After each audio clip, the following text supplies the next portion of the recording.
We are so thrilled to be partnering with Hinge. Hinge is the dating app designed to be deleted. As you all know, I'm a huge Hinge advocate as I met my partner of almost 3 years on the app. Even before meeting him, Hinge was always my go-to app because I met more relationship-minded people here and had some great dates. Clearly, I haven't been on the app for a little while, but I re-downloaded it to check out some of the new features. One that stood out to me was the voice prompt, my best friend's take on why you should date me, where your friend can hype you up. Not only does this make the profile creation less daunting, but it's not always easy to see your own green flags. So to test it out, I asked Yue some fun prompts to get her take on what I could put if I was dating again. So the first one, how long have we known each other? What was your first impression of me and how has that changed? Julie and I have known each other for almost 10 years. My first impression of Julie was that she's very social, but I've learned that she has a lot more depth to her beyond the social butterfly that she is. My next prompt, what do you think are my green flags?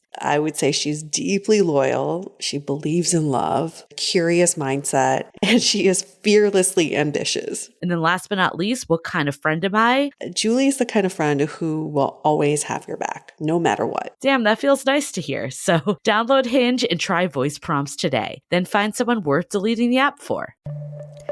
The Dateable podcast is an insider's look into modern dating that the Huffington Post calls one of the top 10 podcasts about love and sex. On each episode, we'll talk to real daters about everything from sex parties to sex droughts, date fails to diaper fetishes, and first moves to first loves. I'm your host, Yue Xu, former dating coach turned dating sociologist. You'll also hear from my co-host and producer, Julie Krafchick, as we explore this crazy dateable world. Dateables, if you're looking for a new episode of the Dateable podcast, guess what? You're in the right place. Welcome to another episode of the Dateable podcast. I was scared for a minute. For any of our new listeners, are you confused? If you are, we did a really good job. Welcome to our show. We're back again with another awesome episode for you. We are recording this ahead of time because me, Yue, I'm currently on vacation. If you're hearing this right now, hopefully I'm off the grid and not checking my emails and my phone as much, but we're recording this into the future. Yes. And if you missed last week's episode, which you should check out, by the way, if you did miss it, Yue did share that her partner for their 4-year anniversary is planning a secret vacation that she does not know where she's going. And I'm dying to know. So I can't wait till you can report back to all of us. Do you have any predictions of where you're going? Okay, the funny thing is by the time this airs, I hope I know where I'm going because I would be halfway through my vacation. But he did send me this image board and it had a lot of beachy vibes, looked very European, a lot of seafood, water, cruise. No, not cruise, but boats. So I'm thinking somewhere like south of France. I don't know. That's where I'm thinking, or even Italy. Do you need your passport? Has he told you? I do need my much? passport. It is an international trip. It's not New Jersey. I did confirm that. Jersey Shore he's taking you to? He's like just using your passport to throw you off. He keeps joking with people. Whoever asks, he's like, we're going to Jersey. No offense to anybody who lives in Jersey, but definitely not the dream vacation I was hoping for. That isn't on your Pinterest board, Yue? Maybe for a 5-year, I want to work up to Jersey. Gotta save the good stuff. Well, very exciting. And I cannot wait to live vicariously through you and stalk your Instagram. Oh, yeah. I'll be sending you all the photos. I'm already sending you all the photos as we are talking into the future. This episode, though, let's be present. And coming back to the present episode, we spoke to a friend of mine that I've been friends with since New York, and her name is Sonica. And we've been through each other's lives through all the good and the bad and the ugly of dating. And now that we're both in the same city in LA, she's been, catching me up on her dating life. And we had this moment of like, why is dating so bad? Why is there so much bad dating behavior? And I think she cracked the code on why that is. Yeah, as soon as you told me this, I'm like, we need to have her on. And it's really interesting too. I was at a friend's daughter's birthday. So a lot of my friends have kids. They are totally out of the dating scene. But a few of them, they obviously know I do this podcast. And some of the folks I haven't seen in a while, they were asking just out of curiosity. One of them was a mutual friend of ours, Yue, that used to work in a dating app. And she was saying, she was curious, you know who it is. She was curious of what were people's sentiments towards modern dating today. And my initial reaction was, it's gotten worse. I feel like people are not as hopeful, and it's really sad and disheartening. And I think Yue and I share the same mission of how do we start to save modern dating and not continue to go down this path where everyone is just kind of basking in the misery. And, I think this episode is really great because it really, you could hear the frustration in Sonica's voice of this. That this concept of what we're calling the lowest common denominator, basically that if everyone else behaves a shitty way, that makes you do the same thing, even if that's not what you want to do. So if everyone else ghosts, that means that you're going to ghost because it becomes the culture of dating. And I think that's a really bad path to go down. And we're hoping by raising awareness of this, and I think she was able to put it into a term that a lot of people are feeling. It's like, why would I rearrange my schedule if I think this person's just going to flake on me? I'm just going to cancel at the last minute because I got busy. That just sets up a perpetual bad environment that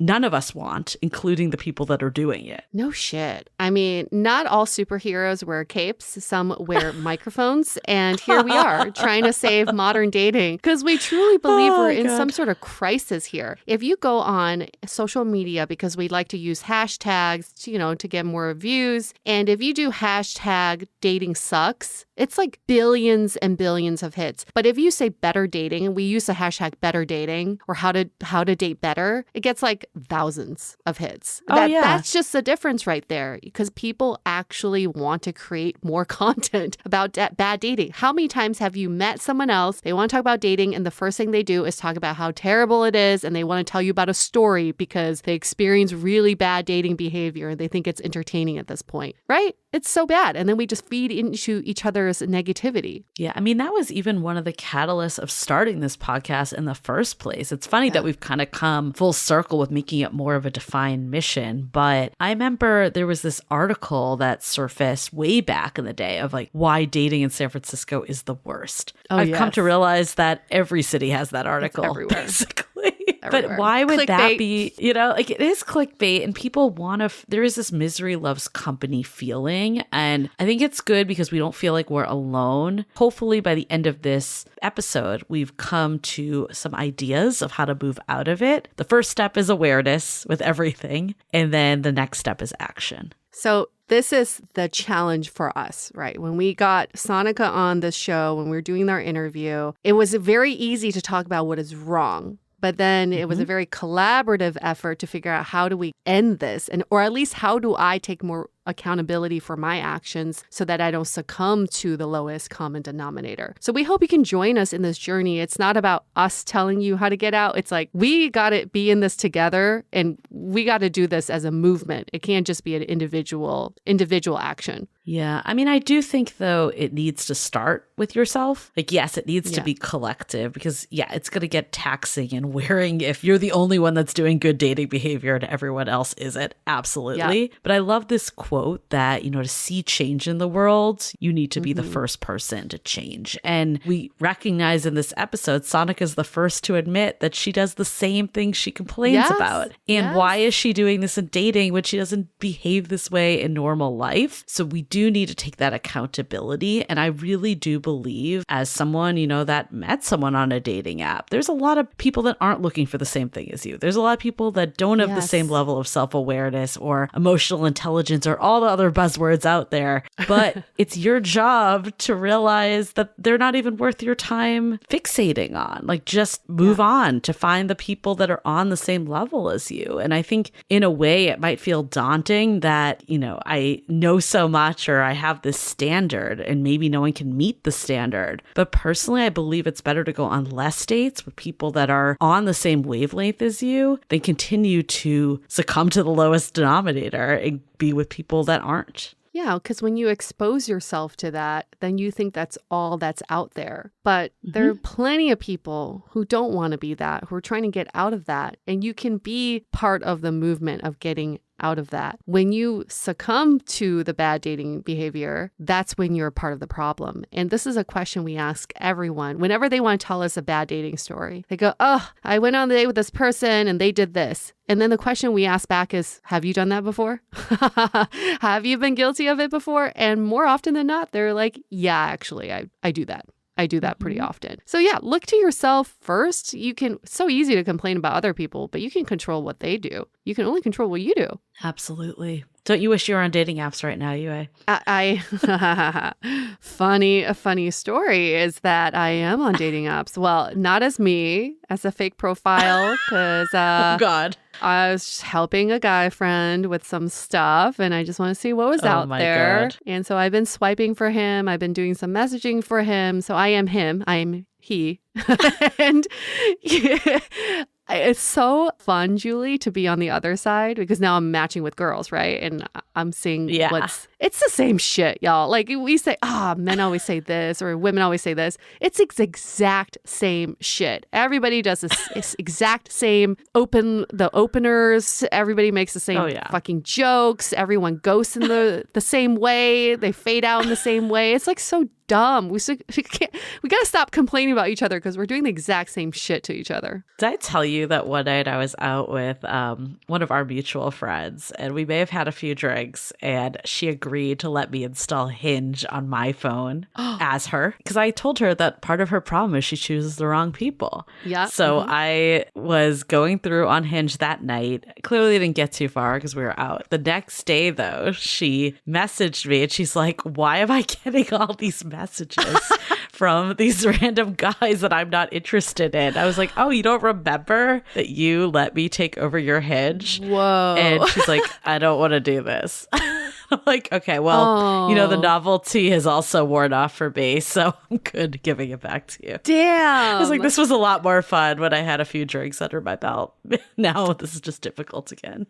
Damn. That would be so fun. I do think I could have helped her. I think so too. Sometimes your friends know you better than yourself, and sometimes your friends are more open-minded than you. The last guy I dated was because my friends were drunk in Napa and they were swiping for me, and they matched with this guy. And I ended up seeing this guy for a while and he was great. Yeah. So, there's sometimes it's just, letting go and putting in the hands of the universe. And by the universe, I mean your friends, your drunk friends.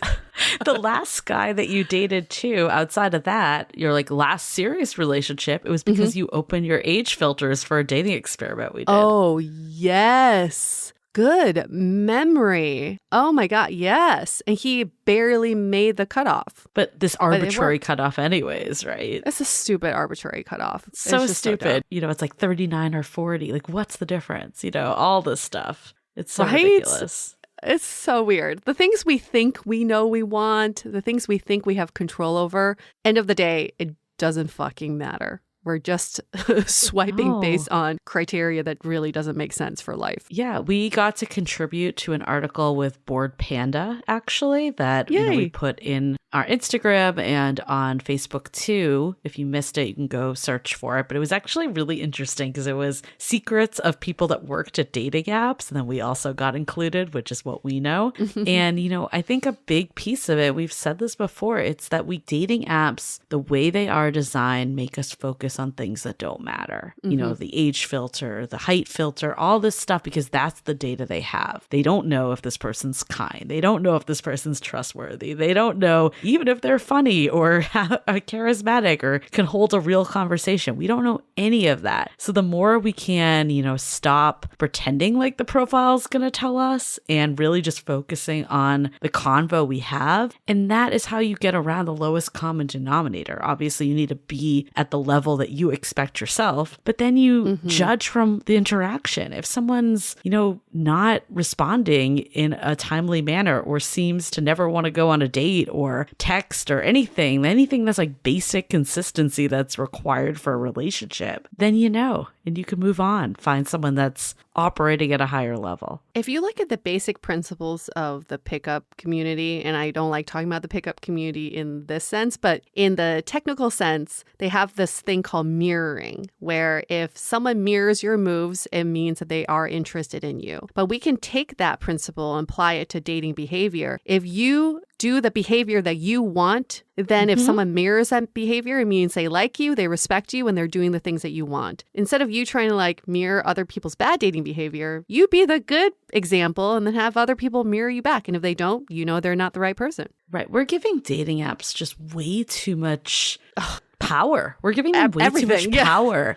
Yeah. Yes. And we're the ones in control here. We don't need to look at it like, I'm just going to do what everyone else does, or the dating apps are set up this way, so I'm going to do it that way. What do you want? What's important to you? And what standards are you going to have for how you operate in a relationship? We talked about on last week's episode, like how each relationship builds when the relationship we have with ourselves builds to who we want to ultimately become and the qualities we need in a partnership. Knowing that and keeping yourself accountable to that solves a lot of these problems easily. It sure does. It sure does. You only have control over yourself. Don't give that control over to the dating apps or to the people that you haven't met yet. You control your own actions. It's like, I feel like we're just a broken record at this point.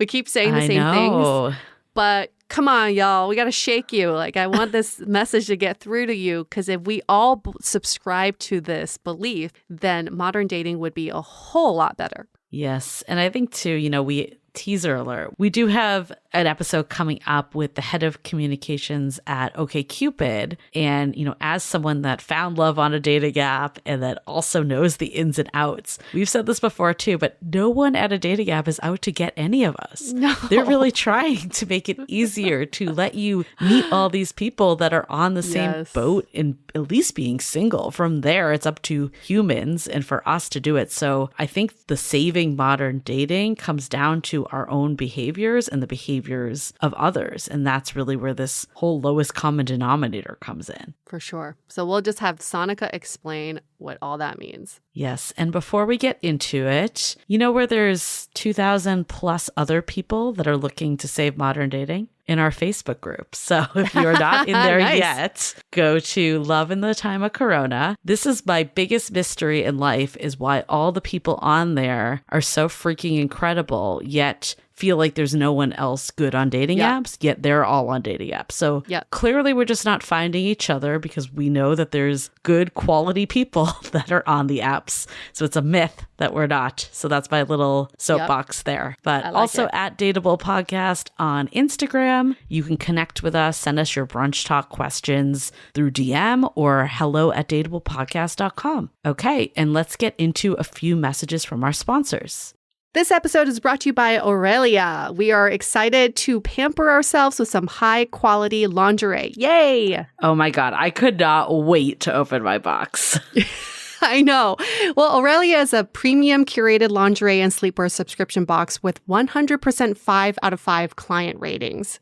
Yeah, and I love that you filled out a style quiz about your sizes and preferences, and then a dedicated stylist curated 2 to 3 pieces of lingerie or sleepwear per box. How fun is it having beautiful lingerie delivered to your doorstep? And I'm loving everything in my box, so it's hard for me to choose a favorite piece. I don't know about you. Same, but I am gravitating to this lace brawn underwear set that's black, that's sexy, but also comfortable. Comfort is key. The set I'm wearing at night now, it's this floral cami and shorts set. It's very light. It's perfect for the summer, and it is, oh my God, comfortable. And shipping's free for the US, UK, and Canada, not to mention Aurelia is owned by a beautiful and fabulous woman of color. For a limited time, Dateable listeners get 10% off their first monthly or seasonal box. Yes, just enter the code DATEABLE10 at checkout. Go to AureliaBox.com. That's Aurelia, AURELIA box.com, and enter the code DATEABLE10 for 10% off. Now a word from our sponsor, BetterHelp. Do you ever feel like you're dwelling on something? I remember I used to dwell about dates that went nowhere and wondering what happened. But now looking back on it, I wish I could have focused more on solutions to help me move forward. It can be tough to train your brain to stay in problem-solving mode. But when you learn how to find your own solutions, there's no better feeling. A therapist can help you become a better problem solver, making it easier to accomplish your goals, no matter how big or small. My BetterHelp therapist helps guide me through frameworks of problem solving, which I love because I would much rather someone lead me to the answers than just tell me what to do. It has been so healing to speak with someone who genuinely cares about my well-being, and I feel like I'm in good hands with a professional. If you're thinking about giving therapy a try, BetterHelp is a great option. It's convenient, accessible, affordable, and entirely online. Just fill out a brief survey and you'll be matched with a therapist. When you want to be a better problem solver, therapy can get you there. Visit betterhelp.com/dateable today to get 10% off your first month. That's BetterHelp, HELP.com/DATEABLE.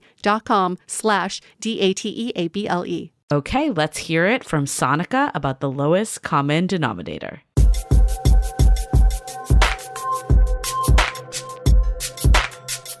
We talk about dating and modern dating, and so many people are frustrated with dating and the bad dating behavior, but there's also this notion that we are part of the problem as well. The people who are complaining about bad dating behavior are also doing that said bad dating behavior. And why is that? That's what we want to dissect today with Sonica like Monica. What's up, girl?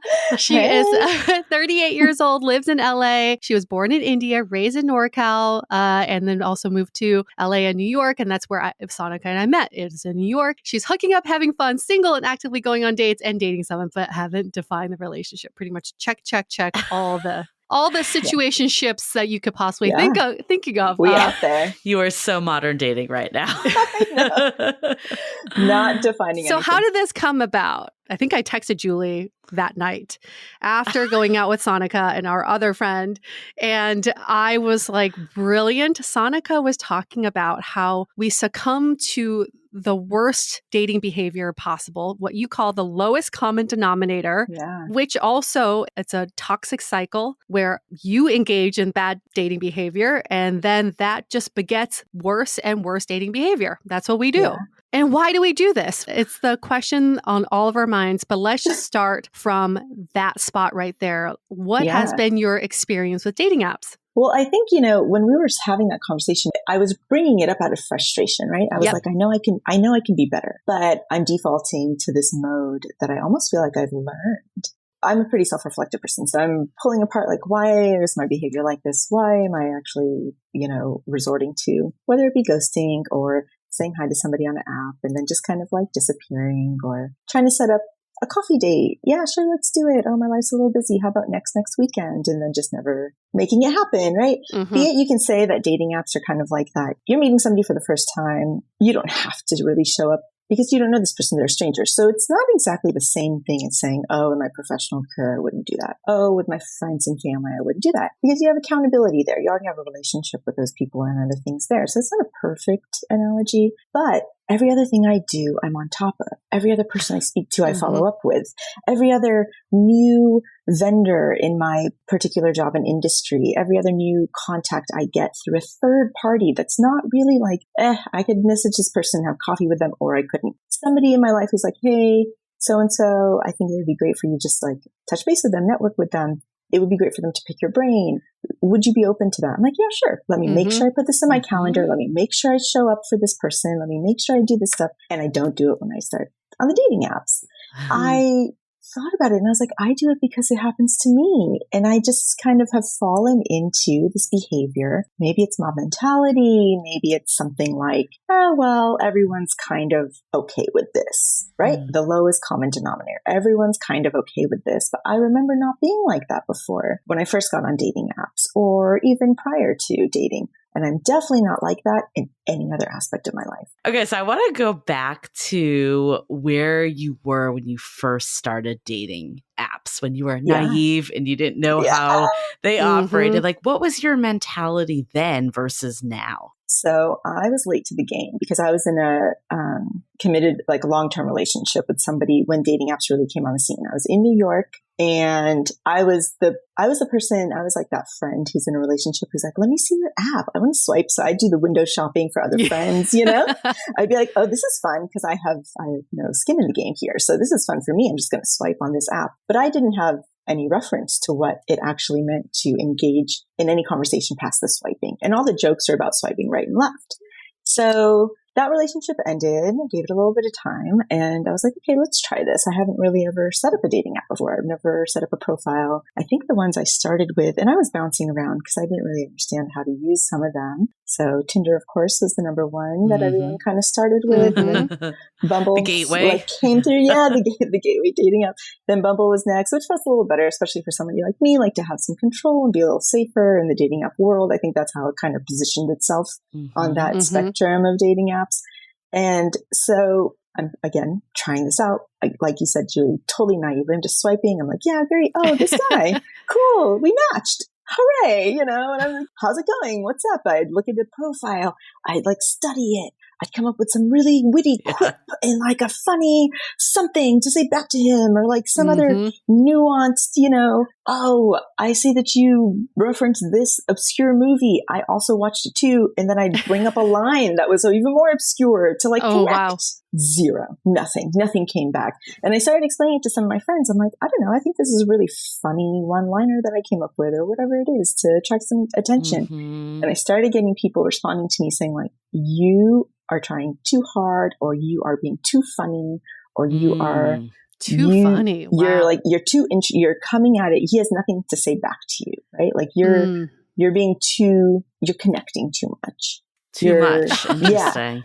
Like you're doing it too well, right? And that's, but I was coming at it again, as I said earlier, on the same kind of lines of everything else that I meet. You meet somebody through an acquaintance, or somebody is like, UA introduces me to somebody at a party, like, oh, Sonica, you might like so-and-so, like they do da-da-da-da, and then walks away and leaves us to have a conversation. I'm going to be engaging. I'm going to have follow-up questions. I'm going to ask you about stuff.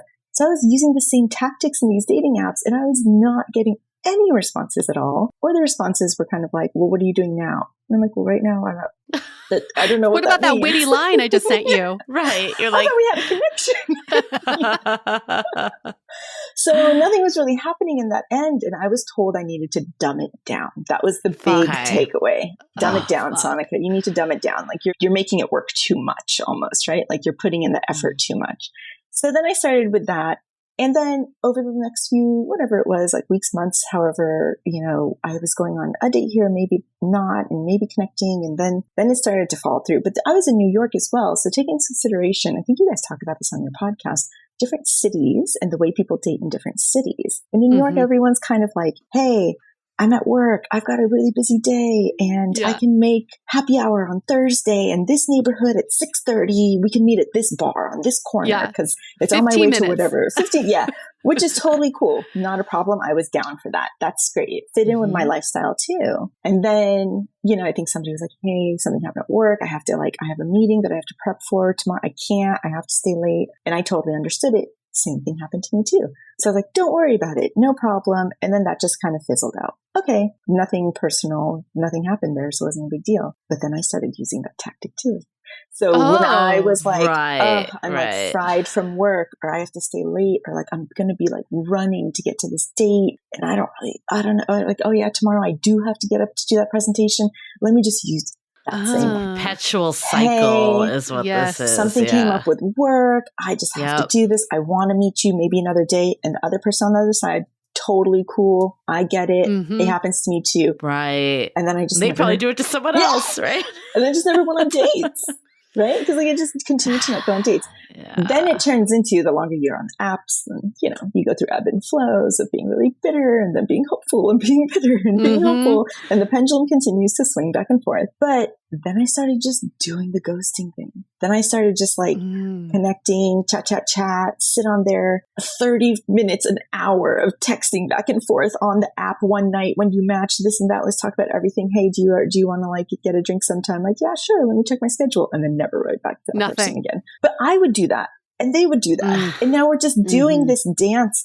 And it's a continuous kind of like almost I don't know, you guys have done more research on like which days are the days that people get on the apps. I think like it's a Sunday. Sundays are the Sunday best. is the Yeah. day, Yeah. right? And so then everyone's on and everyone's making these little like non-committal commitments. Right. And then like by Monday, they've forgotten about all of them, basically. Right. But I was leaning on that non-commitment as well. And I was like, okay, let me just make a connection so I can feel a connection to somebody. And then I don't actually have to come through on it. I don't have to be accountable. Because in this world, there is no accountability. So the question for me ended up being like, how do I bridge the gap between my real life, my real self, the actual person I am to the people around me who is accountable, and then trying to actually, I'm on a dating app because I'm trying to find somebody to be with, guys. Yeah, like, how do I show that same part of myself, but I'm still leaning on this behavior of being unaccountable or getting away with stuff? How do you build a relationship on something? Right. Well, it's relationship hard because, and it's hard though, because, it's hard to make it a priority when you feel like no one else is making it a priority. Yeah. And, if you just feel like, I think about it like as a work example, like if the culture of the company is to do the bare minimum, why would you like start exceeding that? Like, if you're not going to get rewarded for that and people are just gonna be like, why are you doing that? Why would you do it? It doesn't make any sense. But at the same time, that's probably like a company's worst nightmare to have a bunch of people that don't give a shit, right?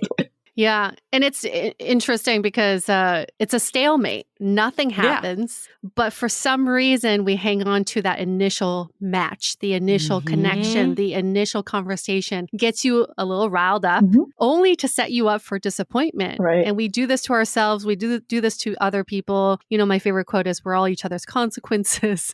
This is exactly that. It's the prime example of being each other's consequences. Let's get back to your story, because I feel like the story is very telling of where you are today. Right. Yeah, I guess so. Yeah. Maybe it's full circle. Maybe it's half circle. I'm not really quite sure. Well, you guys can decide. But I'm telling this story a little bit as we first started this conversation. Yue and I went to dinner. It was the first time I'm kind of like coming up with this. What does this mean? This lowest common denominator. I'm doing it. Like, what does it really mean for modern dating? And Yue, of course, is the person who I want to have this conversation with because she is the expert in this. So I'm just having my own little moment of self-reflection on my dating world and what I'm doing and how I'm doing it. And as I'm having this conversation with a couple other friends over the course of like a couple of weeks, it jogs my memory to something. I was like, it's weird because I remember having a situation where a bizarre kind of ghosting experience happened. And at that time, everybody around me thought it was really strange behavior. But now we're all of a sudden in a place that it's totally normalized. And the normalization of it makes it really challenging to like ask the question why we do it, because it's just the way it is, right? It's just the way it is. So the story is years ago, this is pre all dating apps, like 10 years ago plus maybe. I'm in my early 20s. I'm not looking for like a committed married life. Like I'm in New York. I'm in design school. I'm newly in this city and I'm exploring it. But I end up meeting this guy and we just kind of fall into a relationship. And it kind of happens relatively quickly in the space and time of like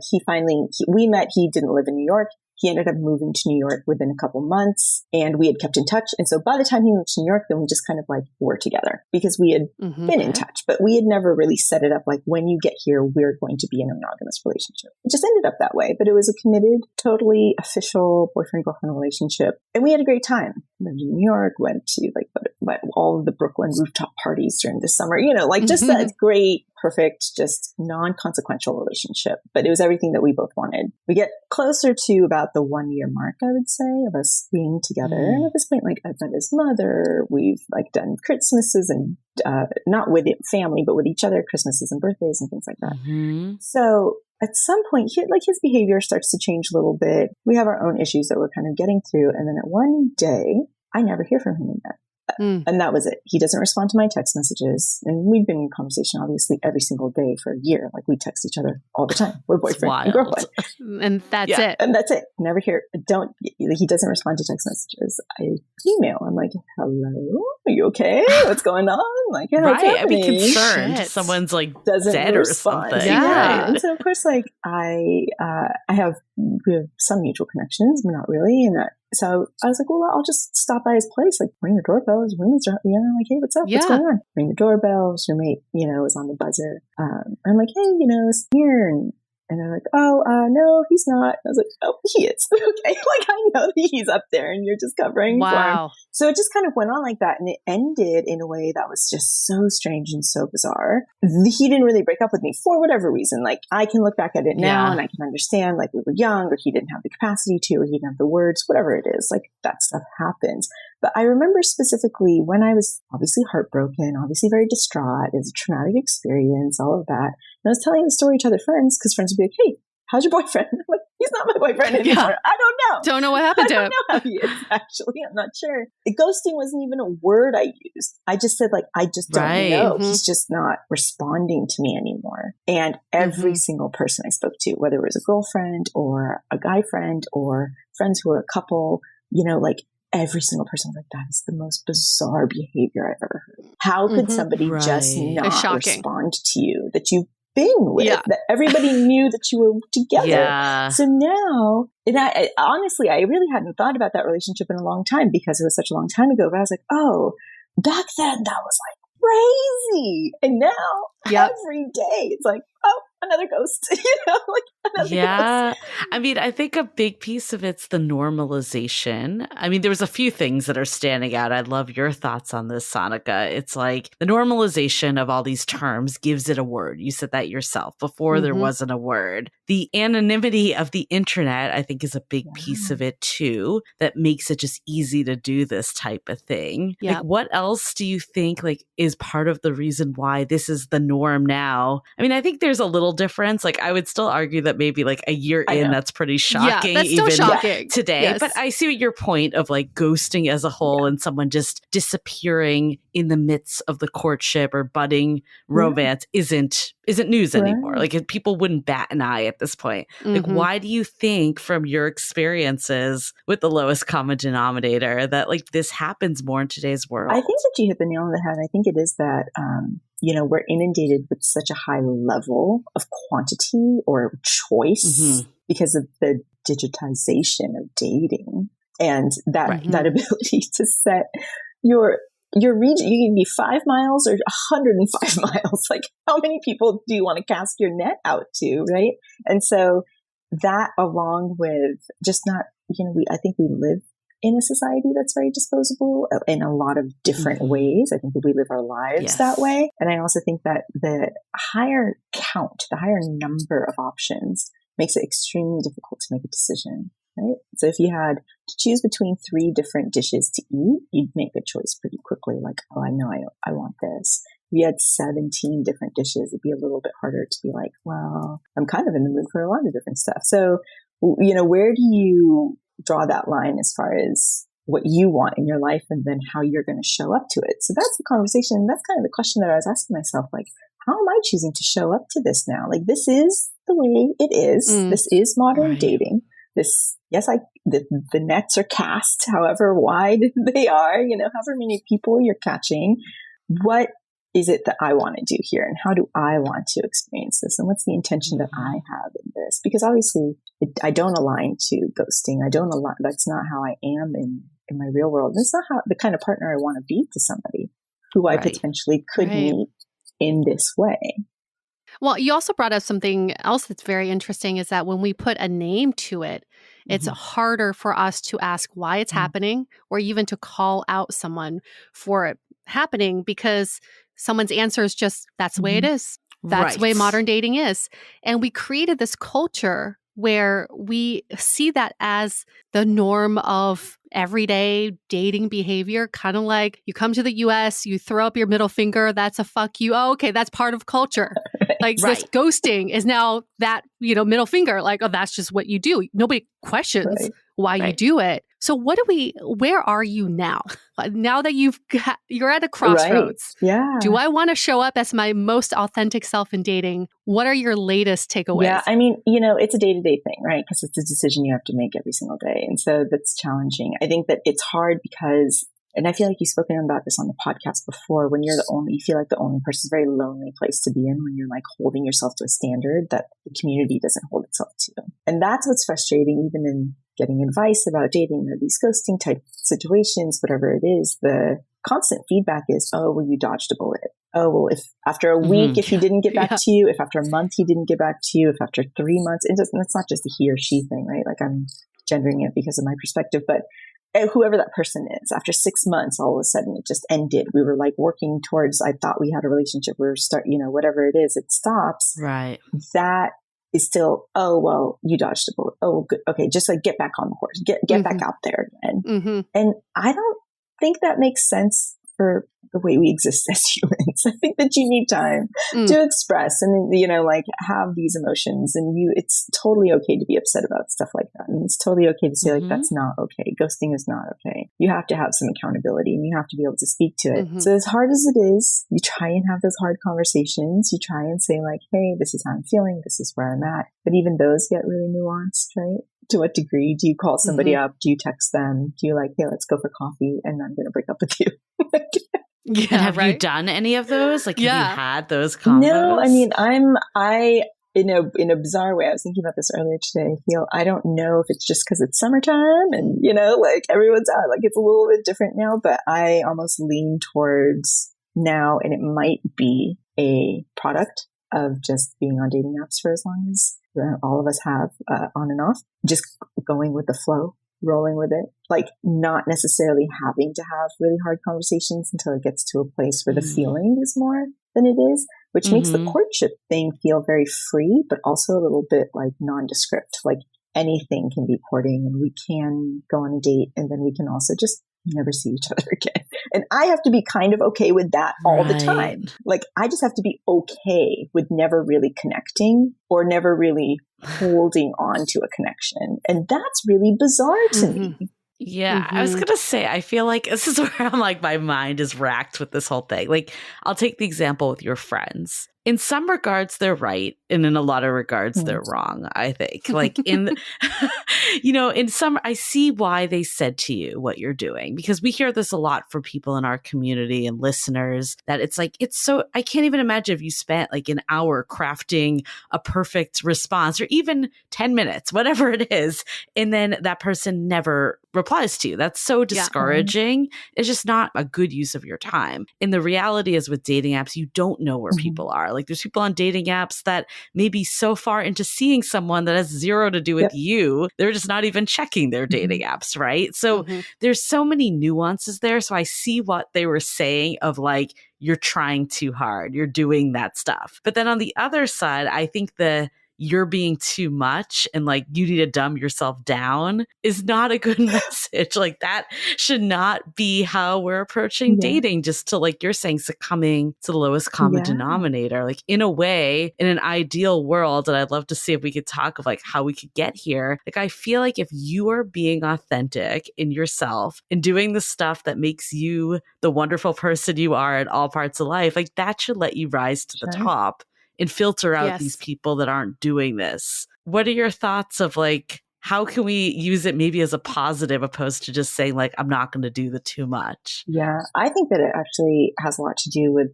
the reflection that you have in yourself and what you bring to dating and the intentions that you bring to dating. And there's a lot of work that each individual would have to do on like what it is you're really looking for, because you have to go into every one of those experiences open-minded, right? That's the other thing that a lot of people say, like be open-minded. Maybe it could be, give it a shot, whatever. But at some point, you have to be able to call it. You have to be able to say like, this isn't the behavior that I'm looking for. This isn't the response time that I'm looking for, whatever it is, and communicate that effectively. But you have to know that for yourself.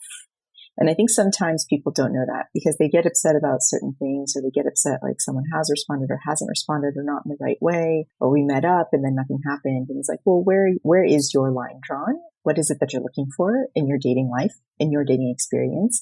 And then based on that, you can start to suss out yes or no, because again, there's just everybody's out there, every single person. So if we think of dating apps, if they've really replaced like that going out to a bar and then having somebody walk up to you with a one-liner or whatever it is, which is how I met the ex that I told you the story about. I saw him in a bar. I went up to him. I was like, hi, my name's Sonica. What's your name? Like, that's how we met. If you consider oh, we're all in this digital bar. Like if we go into the metaverse of dating, we're all in this digital bar. And So it's scary. so scary. Right. And just all these floating faces are just like throwing one-liners at you. You have to have... But that kind of is what it is, yeah. right? And so you have to just be like ready for it and then say like, no, yes, I guess, I'm sure.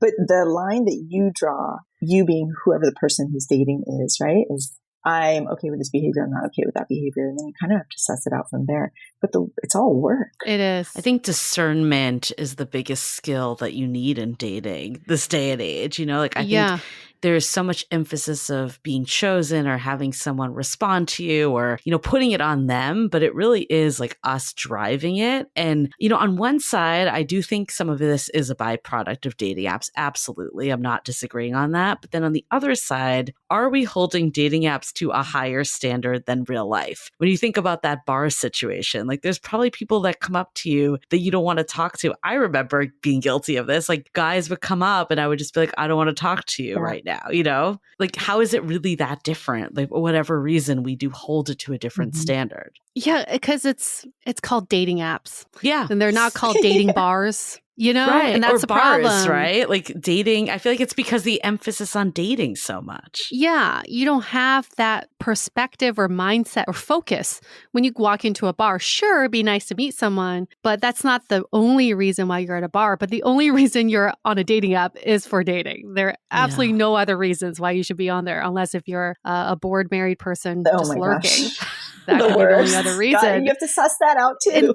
And I think it's just like, yes, we can't blame the dating apps, but we also as humans haven't really adapted to what dating apps are doing. Because I always kind of think about my time using dating apps. You swipe on so many people that you almost need a round two. You do this when you apply for jobs, right? You have a preliminary round, then you have a round two, a third round, then you have final round. I feel like from the matches, then you get a second round that you match again with. So it's more intentional. And the third round is like, do you want to have a conversation with this person? Takes you through a couple different steps. I think we just can't work from 0 to 60 like that, where you just look at someone's profile and all of a sudden, boom, you're in a conversation with them. That is so wild. I think that we are putting so much pressure and expectations on these dating apps. And for you, Sonica, have you gained more clarity on what that is that you're looking for? Yes and no. It's challenging because, you know, that's the goal, obviously, is to gain that clarity. But you have to be open and responsive to just kind of like how the other people on the apps are doing, what place they're in. And so I think you guys have talked about this before, like it changes with seasons, right? There's summertime and there's cuffing season and then there's things and people are a little bit more interested in connecting or just like meeting people and just meeting people right now, or there are these events or things to go out and do. So I guess to answer your question personally, it's really just registering what the energy is that's coming back and then finding the place that feels right. So if that means, you know, yeah, of course, I'm looking for a relationship or looking to have a meaningful connection with somebody. But I'm also fully aware that dating apps are just these big pools of people that you have to wade through. And so you can't walk into it reading somebody's profile and being like, yes, you're exactly what I'm looking for. Let's do this. You have to be a little bit open to that person being like, oh, I'm kind of in this place in my life. So it's not a great answer. I feel like the answer I'm giving you is something that I have learned from modern dating, which is just like, don't answer it, right? Be totally vague about it. I'm totally vague about dating because I'm open about it. I'm totally vague about what it is that I want because that's kind of what dating is right now. It's a very vague space to be in. Well, you know, there's so many conflicting messages because I hear you of like, we're told to, you know, be open, but also know what we want. Like there's a lot of those messages happening. And I do think there is a balance with everything as in life, right? It's like we can't just be like so open that we have no North Star at all either, because then it just leads to what you're talking about. You know, I think, Yue, you brought up this point of like human behavior hasn't caught up to the way dating apps were designed. And I think there's also a major flaw out there that dating apps fundamentally haven't been redesigned in years, right? They're antiquated at this point. Which is really messed up when you think about it. Like you would think someone would have had some idea to make it not this like swipe 1 second gut instinct on it. For me personally, like, I did meet my partner on a dating app. I've met other partners on dating apps, and I really do believe they can be a good way to meet people you wouldn't normally come into contact with. But I do think that we cannot be filtering off of, like you were saying, like we can't make this judgment based off their profile and get so attached to who they are at that stage. Like we have no idea what brought them to this dating app. So I feel like it needs to be more on the conversation and the action and what they're actually doing, that discernment again of like, are they in line with my values? Like for you, it's like, I hate that you've been like discouraged to bring your full self. Like that actually like fundamentally bothers me, to be honest. Like I agree. If I was you,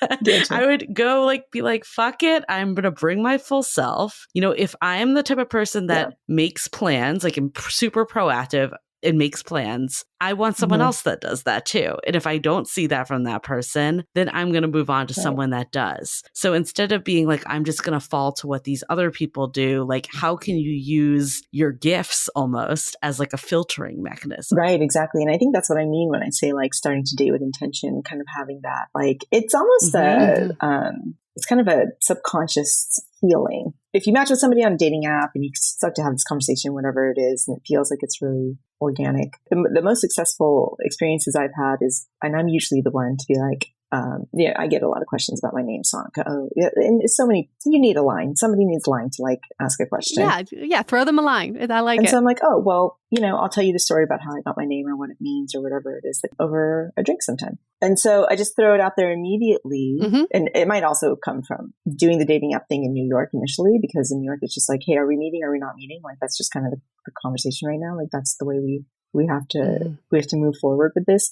And so if that falls through, or that person doesn't pick up on that and say, yeah, let's move this into real life or something like that, or yeah, let's connect in some other way, then you have to let it go. You have to kind of say like, okay, that's just one of the 90% that's going to fall to the side. And like, maybe there's a 10% chance of something that's actually going to come of this. But it took a long time to learn how to use dating apps. It took a long time to reset expectations in that way and to say like, okay, well, you have to be prepared for someone to not show up. That's okay. It's not anything about you personally. Let's hold that thought for a few messages. This episode is sponsored by Via. We all know there are things that can help set the mood in the bedroom, but did you know a little THC could also do that? Yes, Via has developed a unique blend of pleasure-enhancing cannabinoids, libido-strengthening herbs, and a low dose of THC all into one mind-blowing gummy called High Love. This gummy, wow, it will awaken your senses, increase blood flow, and intensify any sexual experience. I've been pleasantly surprised by the High Love gummies because it is just the right amount of THC for me to have a good time without feeling sleepy. And hey, if THC is not your thing, Via also offers a wide array of other gummies without it. And everything legally ships in 50 states with discreet packaging directly to your door. So if you're over 21, you can get 15% off and a free pack of award-winning Dreams THC plus CBN sleep gummies with our exclusive code DATEABLE at viahemp.com. That's VIIAHEMP.com. Let the gummies work their magic. Head to viahemp.com and use the code DATEABLE to receive 15% off and one free sample of their Sleepy Dream gummies. That's viahemp.com and use the code DATEABLE at checkout. Take your passion and pleasure to a whole new level with High Love from Via Hemp. As you know, I recently left my corporate job and I've been in total recovery mode, all about self-care. One of my new routines is the nighttime shower before bed. There's just something about washing away the day and that reflection that's been super helpful for me. I've been using one of our partners, Osea's Mega Moisture Duo. This combo body oil and body lotion are so freaking incredible. It literally feels like I'm at a spa. I realized that the secret is seaweed and other skin level ingredients that are normally reserved for face products. And that's why I was so excited when Osea became one of our partners. And, we're so grateful for partners like this because one, they keep the show going, but they're also super good for all of our listeners and for our own well-being. So if you want to have that nighttime bliss like I am doing, you can get 10% off your first order site-wide with with code DATEABLE at oseamalibu.com. You'll get free samples with every order and free shipping on orders over $60. So head to oseamalibu.com and use the code DATEABLE for 10% off. Let us know which products you end up going with. Share them in social. Super excited to see what you end up choosing. This episode is made possible by Badlands Pets. As you all know, Mojo, my precious baby, is the reason why I found love in the first place. He made me feel love again. So I would do anything to ensure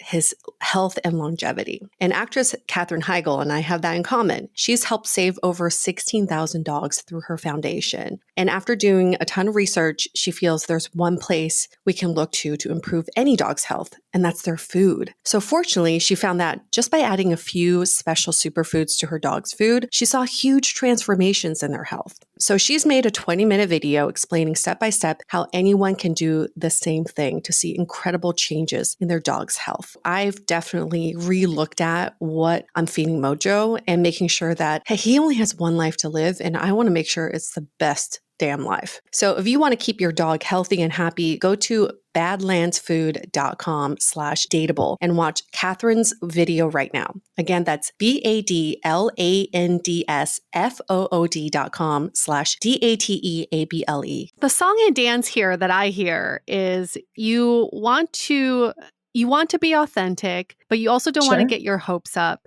Yeah. And if you put in too much effort, you can get your hopes up, which ultimately sets you up for disappointment 90% of the time. That's just kind of that a would stat. be it. I don't have proof for the stat, but that's, I think a lot of people will resonate with that, right? I think that is kind of the song and dance that we're all doing. But if we only feed off of each other's energy, then it becomes stalemate because then you just keep doing less. We always give that example.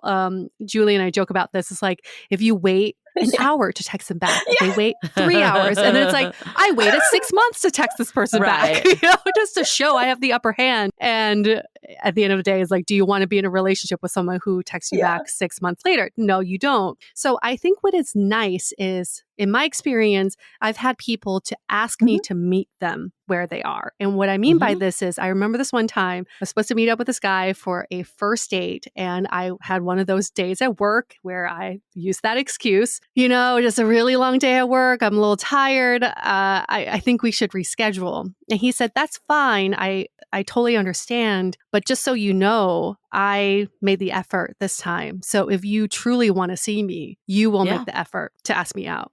That put me in my place because I was like, oh, damn, I can't just say, let's reschedule for next Saturday and maybe it happens. Now I have to be really accountable. Probably made you respect him more also. It did. He's like, my time is valuable. But that's why I think we need to I think of an example of a football team, right? If there's a really bad player, they're just like everyone else, dumb yourself down and be this bad player.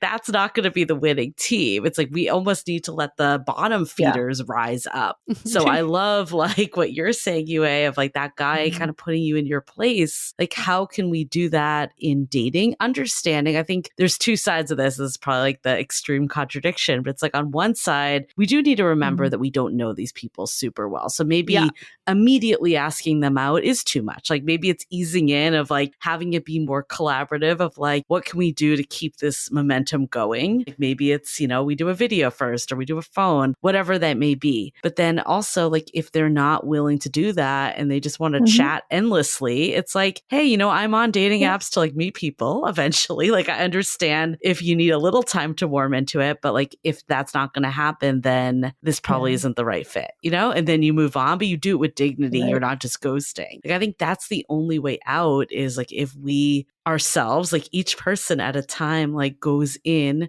being authentic and showing that integrity of who we are in the rest of our lives. Yeah, exactly. I think and that's tough to do, right? Because it takes a lot of not just ownership, but you are putting yourself, that is the putting yourself out there part where you're kind of saying here, I'm being vulnerable. I'm going to show you this part. I'm going to say this. Because this is the apparatus that we have to work in, and I would love, of course, there are other ways to find people to date or to meet people. And, you should have your whatever opportunities to do all of that. It's not just dating apps. You can't just sit in your house all day long and like swipe it hope something comes of it.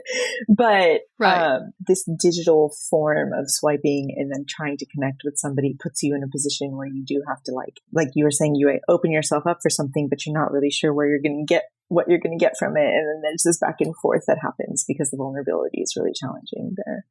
But there is an empathy, I think, Julie. Maybe that's what you're speaking to, like an empathy and a compassion, saying like, okay, look, like here's where I stand. Here's where you are. If you can show up, great. If you can't, then that's also okay. But I need to move on. And it takes a lot for someone to be there to say that. Yeah. We can't take dating apps personally. And again, I don't want to say that to like say that this behavior is okay, but the only person we can control is ourselves. And we have no idea where any of these people are coming from. Like, I know I've been guilty of bad dating behavior when I've gone on apps after a breakup when I truly should not have been back on the app, right? So it's like, I do try to like cut people a little bit of slack sometimes because it's like, you have no idea what's going on in their life and where they are in their stage. But I think the more we stay true to our own values, like while, in theory, you're, putting yourself out for disappointment, but if we can balance that with recognizing, okay, I've had a 5-minute conversation with this person, like this doesn't define my worth in any way. It doesn't mean anything, essentially. It's just a fact that this person isn't meeting me where I'm at. Like that's all it is, right? Yeah, it's a problem when we don't see the person on the other side of the screen as a person. We see them as text. We see them as their 2D photos. That empathy is harder to nourish because you're like, well, that's not a real person until I meet them in real life. And I also think with online dating, so many of us filter by commonalities. What do we have in common? Ooh, they like the same music as me. Yeah. And this book I've been reading, I told Julie that I really love. It's called The Screamless Marriage. And this marriage counselor, he says, a good relationship is not built on commonalities. A good relationship is built on integrity. What's on the inside? Yes. And I wish that we can have a little bit more of that in online dating, that we can expose our integrity, expose our core values pretty early on, as opposed to what kind of music do you like? What kind of food do you eat?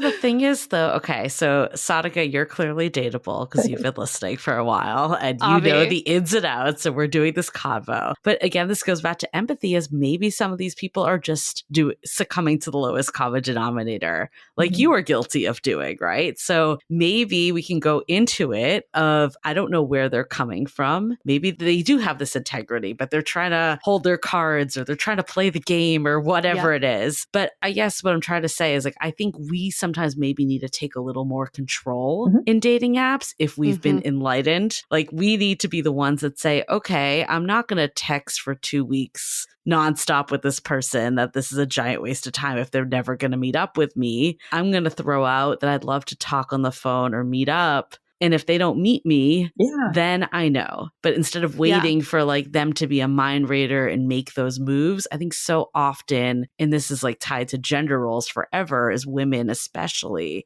are afraid to do any of that stuff. And personally, I think like I heard this from on apps, like people were like, oh, you are definitely more forward in moving this stuff along than other people I talk to. And I think that is really important because we can't wait for other people to learn this gospel, right?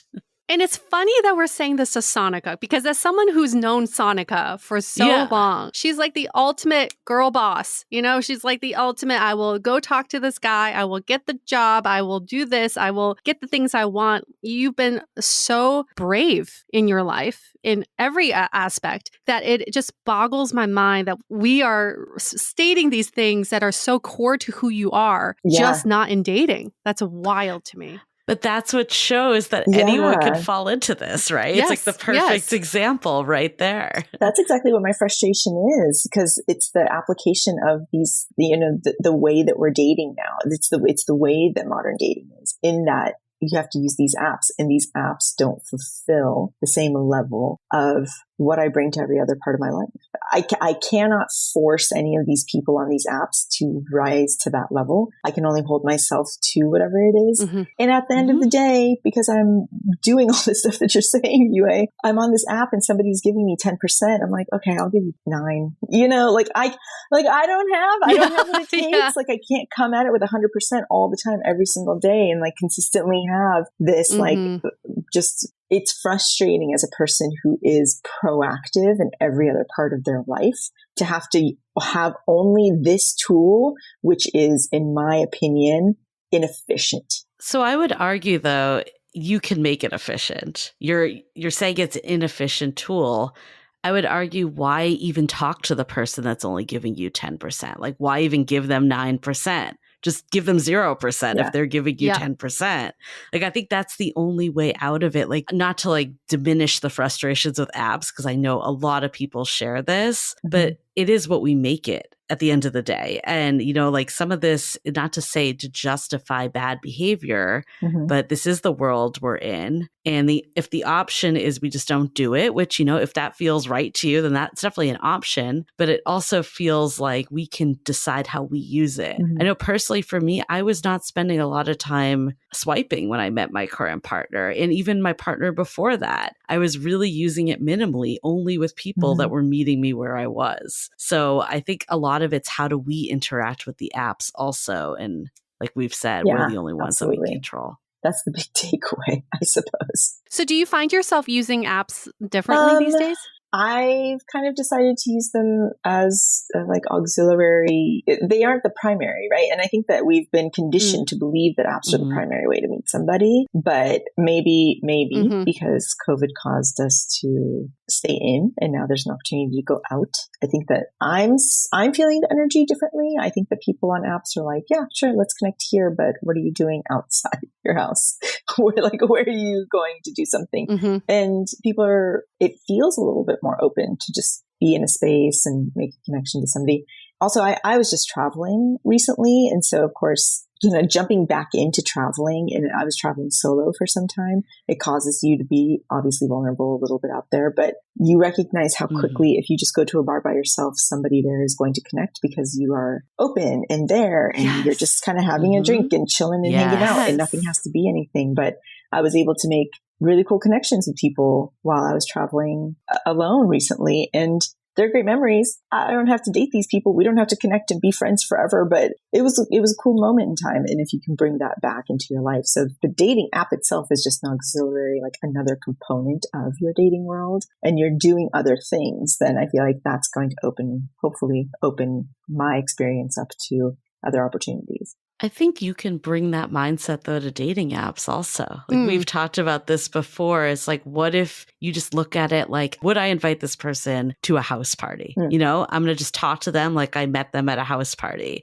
I don't need to decide if I'm going to date this person. I don't need to decide if I'm going to marry this person. I just want to decide if this person looks interesting enough to chat with. And then from the convo, I see if there's more similar to that. So I guess the biggest takeaway I have in general with this conversation, I mean, I think we are all byproducts of our culture and, you know, we all feed into the culture, but it's also, you know, to make change, like we need to be the change. And that can be really difficult, especially when you feel like, what's the point if everyone else is going to be doing something differently? But we all control like the karma and the narrative and what we want in our dating lives. And in today's world, more than ever, you know, there's no right way to date anymore. If people want all sorts of things, we do need to kind of get intentional of what we're looking for and stay true to that. In this whole notion of like our date self versus our real self, I definitely have been guilty of that too. I remember like when I was doing the serial dating thing, my friend was like, I'm just so baffled that nothing sticks with you because you're so friendly and easy to talk to. And I think I was bringing a different version of me. And for whatever reason in dating, we feel like we need to show up differently. But I actually think the key is to bring yourself and who you are, is ultimately, if you do meet someone to have a relationship with, that's what's going to keep a sustainable long-term relationship, not being this fake version of yourself. So I think that you can do that on dating apps and use that as an opportunity to have less is more and really filter down the people that are, you know, matching your energy, not have similar interests or all the stuff that we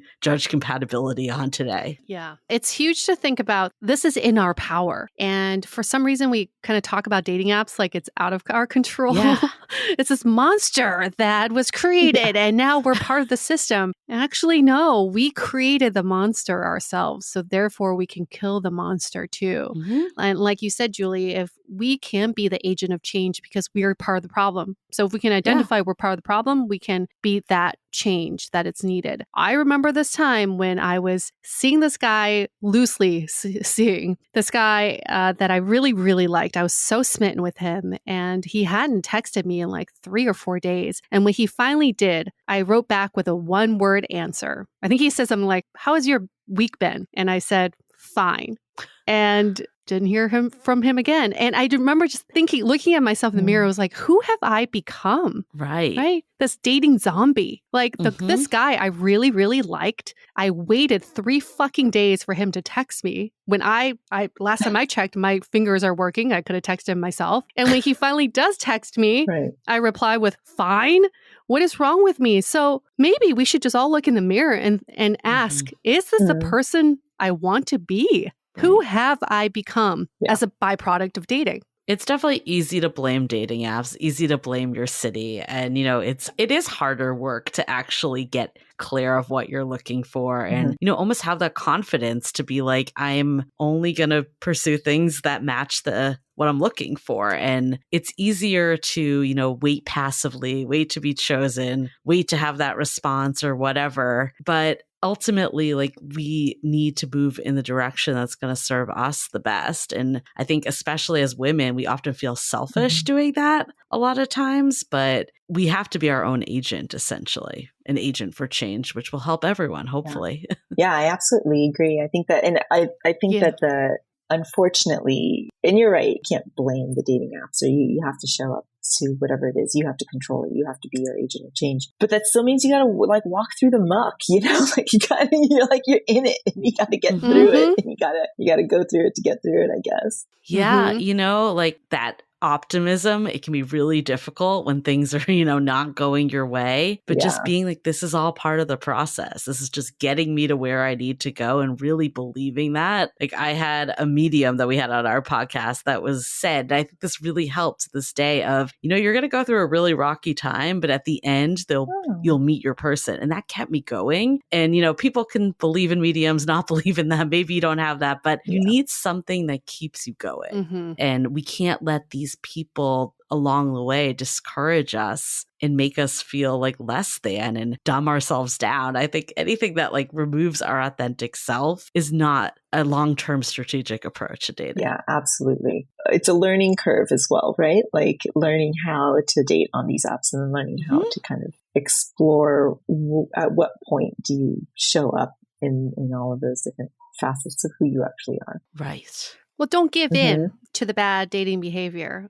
We can rise up. And if you're thinking that way, there's bound to be other people thinking that way. And if we can all just be accountable for rising up ourselves, then you're going to find the people who are rising up with you. I think the most dangerous part is if we say, well, this is how dating works. Yeah. I think next time you hear a friend say that, tell them, no, that's not how dating works. Maybe it is how it works right now, but it's not going to work like that in the future. So we can change that now. And then we can finally see there is optimism in all of this. There is hope because there are plenty of other people who are just as frustrated as you who want this behavior to change. And we just have to change it in ourselves first. This remains the greatest mystery to me because it's in our Facebook group, right? It's like I see the people in there that are all complaining about the exact same thing and having the same frustration. There's no good people out there. Yeah. But then obviously all of them are on there. So there are good people out there. So I'm just like, why can't these people find each other? It's so baffling to me. Yep. But maybe people are not showing their real self on the dating apps, and that's where we're getting into problems. Well, it's bizarre, right? Like even creating a profile. It's a joke. How do you create a profile with 4 pictures and 4 quotes, and that's supposed to kind of cover who you are? That's why it doesn't matter. And that's you. I feel like the profiles, we've said this before, it's like we cannot be filtering off profiles. Like there's no way that you're ever going to know. If it's a maybe, it's a yes. If they seem cute enough, good enough, just have a conversation. That's all you can do. Filter that way. I think the more we can mimic real life with dating apps and not expect them to be this magical new way, the better. And I think, Sonica, you made another great point. Another takeaway for me is we can't see these dating apps as the only avenue of meeting people. Yeah. When you find connection, in real life or in places that are unexpected, Mm-hmm. it makes you more hopeful about the dating apps too. But if you are just in this dating app metaverse, Yeah. Mhm. that is not a fun place. It's probably close to hell. And you probably just want to get the fuck out. So the more you can diversify the ways of connecting with people, it's not meeting people. It's not about romantic meetups. It's about connecting with people in different ways. And we put much less pressure on dating apps and expect a lot less from them. Yeah, we had Celeste Headley on our show Mhm. last season, and she made a comment of, there is that dopamine hit you get from any in real life interaction. So even Yes. if it doesn't end in a result of, a date or a relationship, there's still something you got from the experience where online you don't get that. So Yeah. I think that is a very real thing that, we can bring some of the tactics digitally, but we're holding things to much more of a result orientation on dating apps because that's the only thing we have to go off of. Mhm. Yeah, I think that's Mhm. exactly it. That's why it Yeah. becomes so frustrating because it's like, there's got to be another way to do it. And maybe it was also just like timing wise, right? We had a really hard couple years. And so now things maybe hopefully are shifting and changing and things will be like, well, we can come back to this in a couple years or maybe a year or two and say like, what happened after? Did people open up more? I think that's been really exciting and that's new. That's going to be,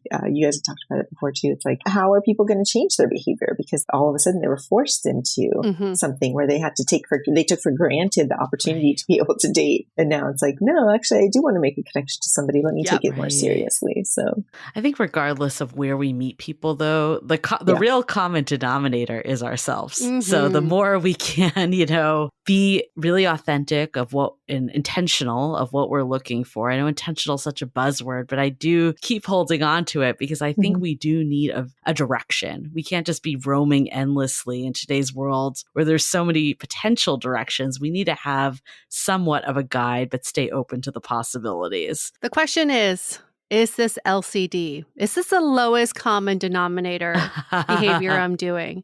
Before you act from now on, everybody, just ask yourself, is this LCD? Am I doing LCD? For sure. Yeah, that's where the accountability is, right? You have to ask yourself that question. Yeah, accountable to yourself.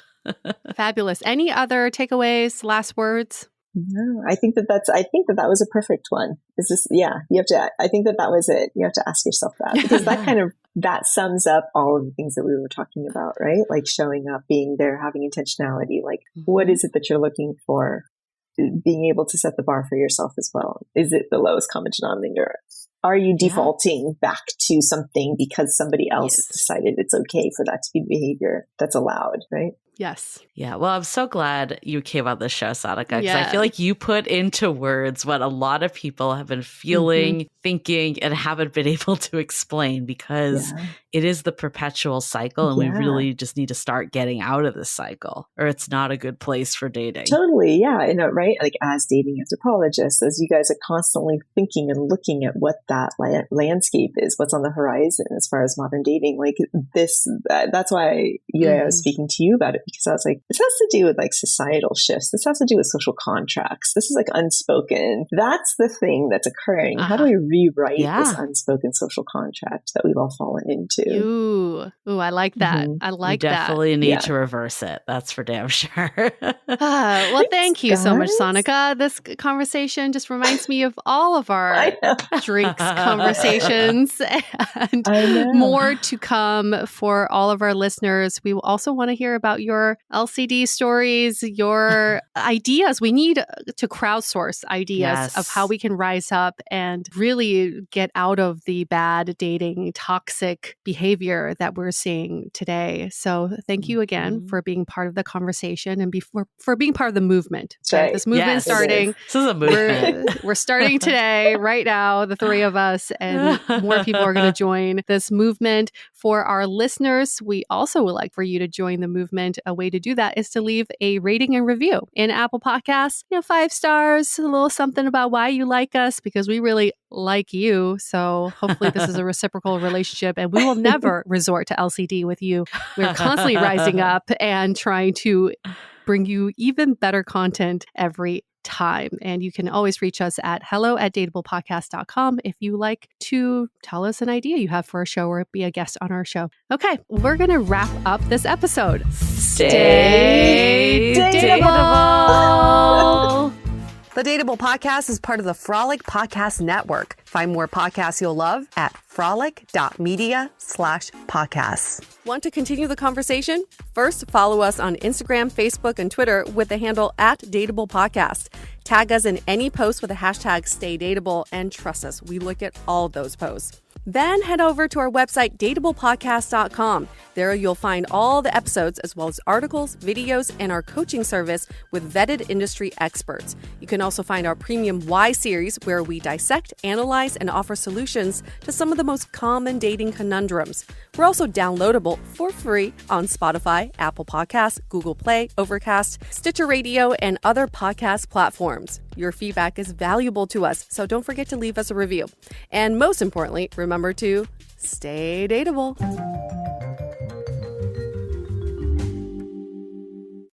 Say goodbye to your credit card rewards. Greedy corporate mega stores, led by Walmart and Target, are pushing for a law in Congress to take away your hard-earned cash back and travel points to line their pockets. The Durbin-Marshall credit card bill would enact harmful credit card routing mandates that would end credit card rewards as we know it. If you love your credit card rewards, tell your lawmakers, hands off my rewards. Tell them to oppose the Durbin-Marshall credit card bill.